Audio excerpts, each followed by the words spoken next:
అతని సేవకులందరూ ఐగుప్తీయులందరూ లేచినప్పుడు శవము లేని ఇల్లు ఒకటైనను లేకపోయినందున ఐగుప్తులో మహాఘోష పుట్టెను. ఏంటంట? శవము లేని ఇల్లు ఒకటి లేదంట దేశమంతటా. మీకు అర్థం అవ్వాలి అంటే ఒక హైదరాబాద్ మహాపట్టణాన్ని వర్ణించుకొని ఆ పట్టణములో ఏ ఇంటికి వెళ్ళినా ఒక శవం పడింది. ఇంట్లోకి వెళ్ళి ఘోషిస్తున్నారు. సరే పక్కింట్లోకి వెళ్తే వాళ్ళ పెద్ద పిల్లడు చచ్చిపడి ఏడుస్తున్నారు. ఆ పక్కింట్లోకి వెళ్తే వాళ్ళ పెద్ద పిల్లడు చచ్చిపడి ఏడుస్తున్నారు. ఆ పక్కింట్లోకి వెళ్తే వాళ్ళ పెద్ద పిల్లడు చచ్చిపడి ఏడుస్తున్నారు. అసలు ఐగుప్తు దేశమంతటా ఫరో కుమారుడితో మొదలుకొని అతని సేవకులైనటువంటి అధికారులతో మొదలుకొని ఇదిగో సామాన్యులైన ఐగుప్తులు మొదలుకొని ఖైదులో ఉన్నటువంటి జైల్లో ఉన్నటువంటి వారి కుటుంబాలలో కూడా ప్రతి తొలుచూలు పిల్లవాడిని ప్రతి జంతువులో తొలి దానిని చంపేస్తే ఐగుప్తు దేశం అంతటా ఏం పుట్టిందంట? మహాఘోష పుట్టింది. ఏం పుట్టింది? మహాఘోష పుట్టింది. దెబ్బకి ఫరో ఏమన్నాడు తెలుసా? ఏమన్నాడు చూడండి,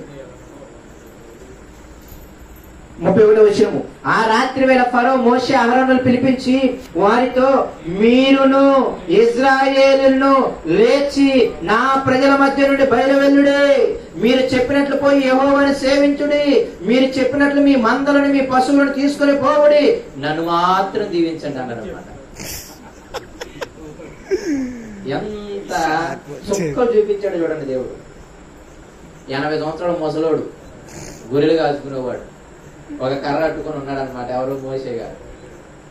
అటువంటి వాడి పాదాల మీద పడి, అయ్య బాబోయ్ నాది పాపం అయిపోయింది, మీరు అడిగారు కదా, నాకు బుద్ధి తక్కువయ్యి యెహోవా ఎవడన్నాను, ఇప్పుడు యెహోవా ఎవడో బాగుగా తెలిసింది, కాబట్టి నీవేం చేస్తావంటే మీ ఇశ్రాయేలుని మీ పశువుల్ని మీ మందలను కూడా ఎత్తుకెళ్ళిపో, నన్ను మాత్రం దయచేసి దీవించండి, ఈసారి నేను మళ్ళా పోతున్నా.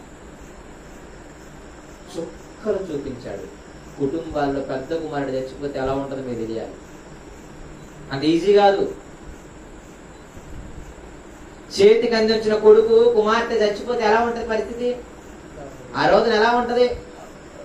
ఐగుప్తులో ప్రతి ఇంట్లో అక్కడక్కడేంట మన కేసులు, అవునా కదా? అబ్బో యవనంలో చచ్చిపోయాడండి పలానా చోట, అయ్యో యవనస్తుడు చనిపోయాడు పలానా చోట, అక్కడక్కడ వింటాం. కానీ ఇక్కడ అక్కడక్కడ కాదు, ఐగుప్తు దేశం అంతటా ప్రతి ఇంట్లో ఉందన్నమాట. ఘోష పుట్టిందంట.